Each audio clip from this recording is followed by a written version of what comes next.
میں اب آپ کے ساتھ ایک افسوسناک خبر ڈسکس کر رہا ہوں، اور میں چاہتا ہوں کہ اس کے اوپر chief justice of Pakistan, chief minister Punjab, I G Punjab اس کا نوٹس لیں، اور اس میں جو لوگ بھی ہیں ان کے خلاف تادیبی کارروائی کی جائے اور اس مسئلے کو حل کیا جائے۔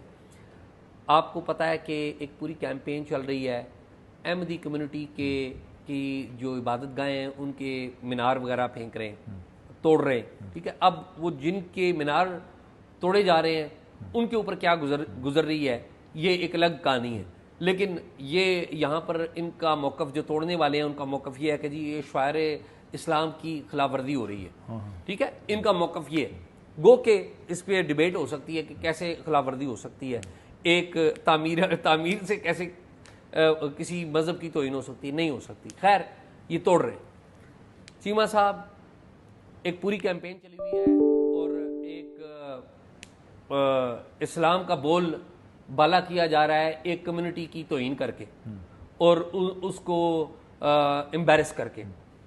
سر ظفر اللہ خان پاکستان کے پہلے وزیر خارجہ تھے، اور چیمہ صاحب سر ظفر اللہ خان پہلے وزیر خارجہ بنایا کس سے تھا انہیں؟ وزیر خارجہ قائد اعظم نے۔ اور چیمہ صاحب یہ ریکارڈ پہ چیزیں ہیں، سینہ بسینہ بھی چیزیں ہیں کہ سر ظفر اللہ خان کو جب پاکستان بنا تو لیاقت علی خان قائد اعظم کا پیغام لے کے آئے سر ظفر اللہ خان کے پاس، اور انہوں نے کہا کہ آپ پاکستان میں رہیں اور پاکستان کے پاس آئیں، ہمارے لیے بڑے اعزاز کی بات ہوگی۔ 3 عہدے قائد اعظم محمد علی جناح نے کہا تھا، سر ظفر اللہ خان کو پیغام دیا تھا لیاقت علی خان کے ذریعے، 3 عہدے میں نے آپ کے لیے خالی چھوڑے۔ ایک چیف جسٹس آف پاکستان بنے آپ، دوسرا آپ بنے چیف منسٹر پنجاب بنے، اور تیسرا وزیر خارجہ بنے۔ تو جو عہدہ آپ کو پسند ہے وہ آپ لیں اور آپ پاکستان میں آئیں۔ اور پنڈت جواہر لال نہرو وہ بھی چیمہ صاحب سر ظفر اللہ خان کی منتیں کر رہا تھا کہ آپ پاکستان شامل مت ہوں، پاکستان نہ جائیں، آپ ہمارے پاس رہ جائیں۔ تھے وہ ڈسکا کے تھے یہاں، ٹھیک ہے، ڈسکا کے تھے اور جاٹ تھے، آپ کی برادری تھی۔ اچھا چیمہ صاحب ہوا یہ کہ انہوں نے سر ظفر اللہ خان نے کہا کہ جی میں کیا چاہتا ہوں چھوڑ دیں، آپ بتائیں جناح کیا چاہتے ہیں۔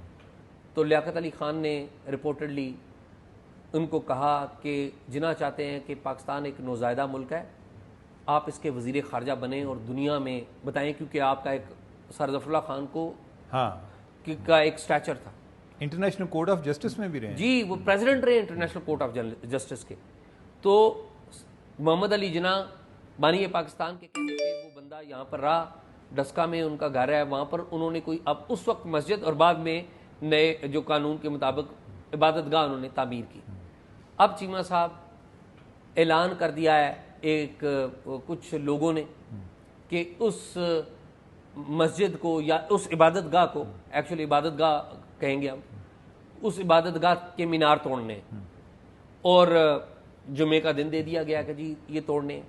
اب لاہور ہائی کورٹ کا اس حوالے سے ایک فیصلہ بھی ہے۔ فیصلہ کیا ہے کہ 1983 کے بعد جس یعنی کہ احمدی کمیونٹی نے اگر کوئی مینار تعمیر کیے تو ان کو توڑ دیجئے یا ان کو وہ ختم کر دیں، تو کوئی اعتراض نہیں۔ 1983 سے پہلے کی اگر کوئی تعمیرات ہیں ان کو نہیں توڑا جائے گا۔ یہ جو پرٹیکولر عبادت گاہ ہے یہ تقریباً 70-75 سال پرانی ہے، جسے کس نے تعمیر کیا تھا، کروایا تھا؟ سر ظفر اللہ خان نے، جو پاکستان کے پہلے فارن منسٹر تھے، جنہیں قائد اعظم محمد علی جناح نے لگایا تھا۔ اب آپ دیکھیں کہ جمعے کے دن کہہ دیا گیا کہ الٹیمیٹم دے دیا گیا ہے، اور وہ لوگ اکٹھے کر رہے ہیں، اور یہ اسلام کا بول بالا اس طرح کرتے ہیں کہ ایک کمیونٹی جو کہ تعداد میں کم ہے اس کی عبادت گاہوں پر حملہ کرتے ہیں، توڑتے ہیں۔ یہ تو اسلام نے نہیں پڑھایا ہمیں، یہ تو ہمارے نبی و آخر زمان جو ہیں، آخری نبی جو ہیں ہمارے محمد صلی اللہ علیہ وسلم نے یہ بات نہیں کی۔ ایک تو یہ چیز ہے کہ اگر کسی سے ہم بات کریں نا تو وہ کہتے ہیں جی کہ ان کو آئین میں غیر مسلم ڈکلیئر کیا گیا ہے۔ اچھا یہ لوگ آئین کا آرٹیکل 25 بھول جاتے ہیں کہ جس میں اقلیتوں کے تحفظ کا ذکر ہے۔ بھائی وہ اپنے آپ کو کیا سمجھتے ہیں یہ آپ کسی کے ذہن سے نہیں بات نکال سکتے، لیکن اگر آپ سمجھتے ہیں کہ ریاست نے ان کو غیر مسلم ڈکلیئر کیا ہے تو آپ ان کو اقلیتوں والے حقوق ہی دے دیں. ٹھیک. ہم وہ بھی نہیں دیتے. اور اعزاز ان کے جو ہے نا پوتے ہیں سر ظفر اللہ خان کے، بابر نصر اللہ. جی ہاں. بابر نصر اللہ جو ہیں ان کے، ان کے ساتھ بھی ایک دفعہ کوئی ان کا ڈسپیوٹ تھا، اور جس طریقے سے ان کو گھسیٹا گیا، یعنی کہ ادھر لاہور سے ان کو کراچی میں کیس چلایا گیا ان پر، اور بڑا خوار کیا گیا، اور وہ اس چیز کو یعنی کہ وہ ابھی تک وہ بات نہیں بھول سکے. میرے خیال میں اس سارے معاملے میں نا ان کا ذکر نہ کریں، کیونکہ یہ بڑی وہاں پہ سینسٹیو صورتحال ہے، اور کوئی ان کی وہاں پہ ظاہر ان کے فیملی والے وہ لوگ زیادہ تر یہ جو ہے نا میرے خیال کینیڈا میں ہوتے ہیں، تو خیر وہ آتے جاتے رہتے ہیں. لیکن یہ اس چیز سے ہٹ کے کہ ایون اگر ہم سر ظفر اللہ کے حوالے سے بھی ہم ویسے ہم بات کر لیں، ایک اصول کی بات کر لیتے ہیں نا، کہ کوئی نہ کوئی میرا اور آپ کا کوئی ایک جگہ تو ہوگی نا کہ کوئی ایک ایشو ہوگا جس پہ ہم اتفاق کرتے ہیں. اگر ہم آئین پر اتفاق کرتے ہیں تو آئین میں جو لوگ اس طرح کے کام کرتے ہیں یا جو نفرت پھیلاتے ہیں، انہیں اگر وہ آئین کے اتنے پاسدار ہیں تو انہیں آئین کا آرٹیکل 25 ضرور پڑھنا چاہیے. ضرور. ٹھیک ہے کہ اگر آپ وہ اپنے آپ کو کیا سمجھ رہے ہیں آپ اس کو چھوڑیں. آپ اگر ان کو غیر مسلم سمجھ رہے ہیں تو جو اقلیتوں کے تحفظ کا آئین میں ذکر ہے ان کو وہ تحفظ. چیمہ صاحب مسئلہ یہ ہے ان لوگوں کا کہ یہ آئین کو صرف ایک نقطے کے تحت ہی جانتے ہیں کہ فلاں کو غیر مسلم قرار دیا، بس شاید یہ آئین کو مانتے بھی نہیں ہیں نہ سمجھتے ہیں. ان کے ذہن بنا دیے گئے ہیں اور اس کے اوپر ایک سیاست بھی ہو رہی ہے.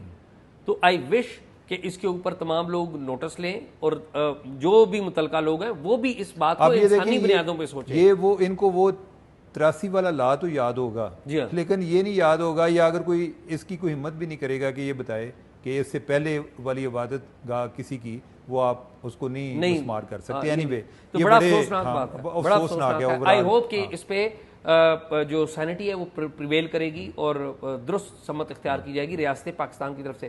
اور ریاست پاکستان کا بھی حال دیکھ لینا، خاموش ہے پولیس، انتظامیہ چپ ہے، کوئی کچھ کر نہیں رہا، اور یہ جناب پوری کیمپین چل رہی ہے. Nobody is ready to speak. Discuss